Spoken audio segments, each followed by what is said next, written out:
চোপড়ার খবরে নজর রাখতেই হবে, তার কারণ একদিকে যেমন তদন্ত চলছে, তদন্তে আরো একজন গ্রেপ্তার। সেদিন ওই মারধরের ঘটনায় জেসিবি ছাড়া আরো একজন গ্রেপ্তার। এবার চোপড়ার বিধায়ক হামিদুর রহমান তার বয়ান গেল বদলে। অর্থাৎ তিনি প্রথম দিন যা বলছিলেন এই ঘটনা প্রসঙ্গে, তারপরে আজ যখন বলছেন তখন এই দুটোর মধ্যে আকাশ পাতাল তফাৎ। কেন? তাহলে কি মুখ্যমন্ত্রী ধমকের পরেই তার বয়ান বদলে গেল? মুখ্যমন্ত্রীর ধমকের পরেই তাহলে বয়ান বদলে গেল? প্রথমে যখন কথা বলেছিলেন তখন বলেছিলেন যে যা হয়েছে, যে ঘটনা হয়েছে তা অন্যায় হয়েছে, কিন্তু অন্যায় তো মহিলাও করেছেন বলেছিলেন হামিদুর রহমান। কিন্তু এখন আবার সে কথা বলছেন না। এক এক করে শোনাবো রবিবার কি বলেছিলেন হামিদুর রহমান, শুনুন। মহিলাটা তো কমপ্লেন করেনি, কিন্তু আপনারা বেশি খুঁজাই বেড়াচ্ছেন। কারণ মহিলাটা স্বামী ছাড়া অসামাজিক কাজ করেছিল।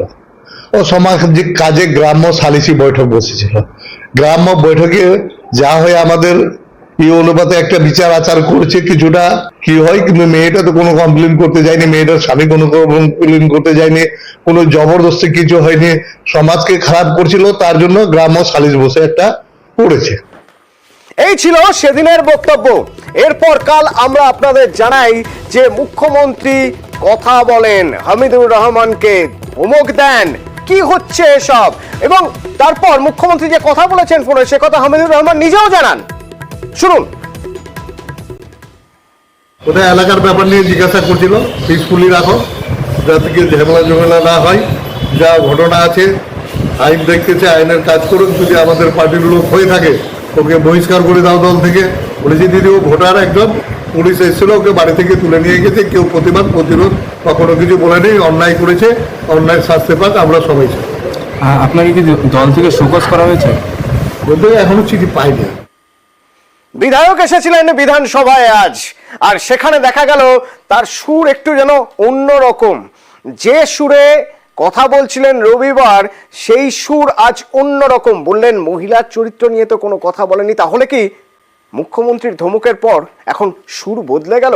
আজ কি বললেন শুনুন। মহিলার অসম্মান হয়েছে, তার জন্য আমি দুঃখ প্রকাশ করেছি আপনাদের রিপোর্টে। আপনার বক্তব্যটা তার প্রতি অসম্মানজনক ছিল এমনটা আপনার মনে করেন? না, অসম্মান ছিল না, অন্যায় হয়েছে, এটা অন্যায় বলেছে। জিসিবির শাস্তি হওয়া উচিত।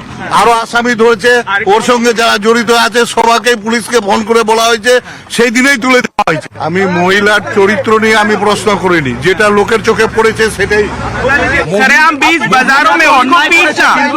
অন্যায় হয়েছে, হ্যাঁ, যেভাবে তাকে গণবিরোধীতে মারা হয়েছে সেটাকে অন্যায়। আবির প্রতিনিধি আমার সঙ্গে রয়েছে, আবিরের সঙ্গে একবার কথা বলবো। আবির, যখন ছবি ভাইরাল হয়েছিল সেই ঘটনায় বেধড়ক মারছে জেসিবি, এবং সেই সময়ের পরে হামিদুর রহমান প্রথমে কোথাও যেন এক অন্য সুরে কথা বলছেন। হ্যাঁ, অন্যায় তো হয়েছে, কিন্তু অন্যায় তো মহিলাও করেছেন। আজ গেল সুর বদলে, এতদিনের সুর বদলে গেল গতকাল মুখ্যমন্ত্রীর ধমকের পর। তাহলে এই বদলে যাওয়া সুর কি এবার অন্তত তদন্তের ক্ষেত্রে সুবিধা করে দিল অনেকটাই? এবং এর পাশাপাশি জেসিবির সাথে তিনি দূরত্ব রচনা করলেন। আজকে তিনি বলছেন যে জেসিবির শাস্তি হওয়া উচিত, এবং তিনি বলছেন যে জেসিবি তার জন্য কিছু করেনি, এবং জেসিবি তার বাড়ি থেকে অনেক দূরে থাকে, এবং জেসিবি যে আচরণ করেছে, এবং শুধু তাই নয়, তার পাশে যারা দাঁড়িয়েছিল তাদেরও বাধা দেওয়া উচিত ছিল। পুলিশ ভিডিও দেখে চিহ্নিত করে যাদেরকে গ্রেফতার করছে, সেই কাজের ক্ষেত্রে যে সমর্থন রয়েছে সেই প্রসঙ্গের কথা তিনি এদিনকে উল্লেখ করেছেন। এটা ঠিক যে তৃণমূল কংগ্রেসের তরফ থেকে এই যে আচরণ নিয়ে বিশেষ করে যে শৃঙ্খলা রক্ষা কমিটি এবং একই সঙ্গে দলের শীর্ষস্তর থেকে যে ধরনের বার্তা দেওয়া হয়েছে, তাতে যথেষ্টই বিব্রত হতে দেখতে পাওয়া যাচ্ছে হচ্ছে হামিদুর রহমানকে। এবং সেই কারণেই আজকে তার কথার ক্ষেত্রে রোববারের পর আজকে যেমন তার সুর বদল, এবং একই সঙ্গে জেসিবির সঙ্গে তিনি তার দূরত্ব সেটাকেও তিনি বুঝিয়ে দিচ্ছেন। ফলে অবশ্যই তদন্তের ক্ষেত্রে এটা অনেকটা সুবিধা করবে। এবং শুধু তাই নয়, অনেক জায়গা থেকে অভিযোগ আসতে শুরু করেছে যে একা জেসিবি নয়, তার যারা সাগরেদরা রয়েছেন তারাও এই ঘটনার সঙ্গে যুক্ত, এবং তারাও এই ধরনের বিভিন্ন আচরণ করে আসছিলেন। ফলে অবশ্যই তাদেরকে চিহ্নিতকরণ করা এবং তাদের বিরুদ্ধে ব্যবস্থা নেওয়ার ক্ষেত্রে একটা সুবিধা হবে বলে মনে করা হচ্ছে। ঠিক তাই আবির, এবং ইতিমধ্যে তাজিমুলের সঙ্গে আরো একজনকে গ্রেপ্তার করা হয়েছে। তার নাম আমিরুল ইসলাম। এর আগে জেসিবি তাজিমুল, তাকে গ্রেপ্তার করা হয়েছিল, আর এবার আমিরুল ইসলাম ওরফে বুধুয়া। চোপড়ার নাককাঠি থেকে তাকে গ্রেপ্তার করা হয়। এই ঘটনার সঙ্গে জড়িত, সেদিন এই ঘটনার সময় সেখানে ছিল এই আমিরুল ওরফে বুধুয়া। ইতিমধ্যেই তাকে গ্রেপ্তার করে আদালতে পেশ করা হয়েছে।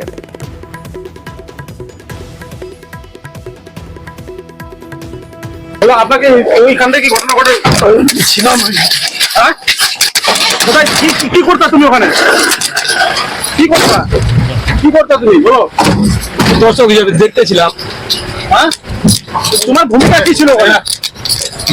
ভূমিকা কি ছিল?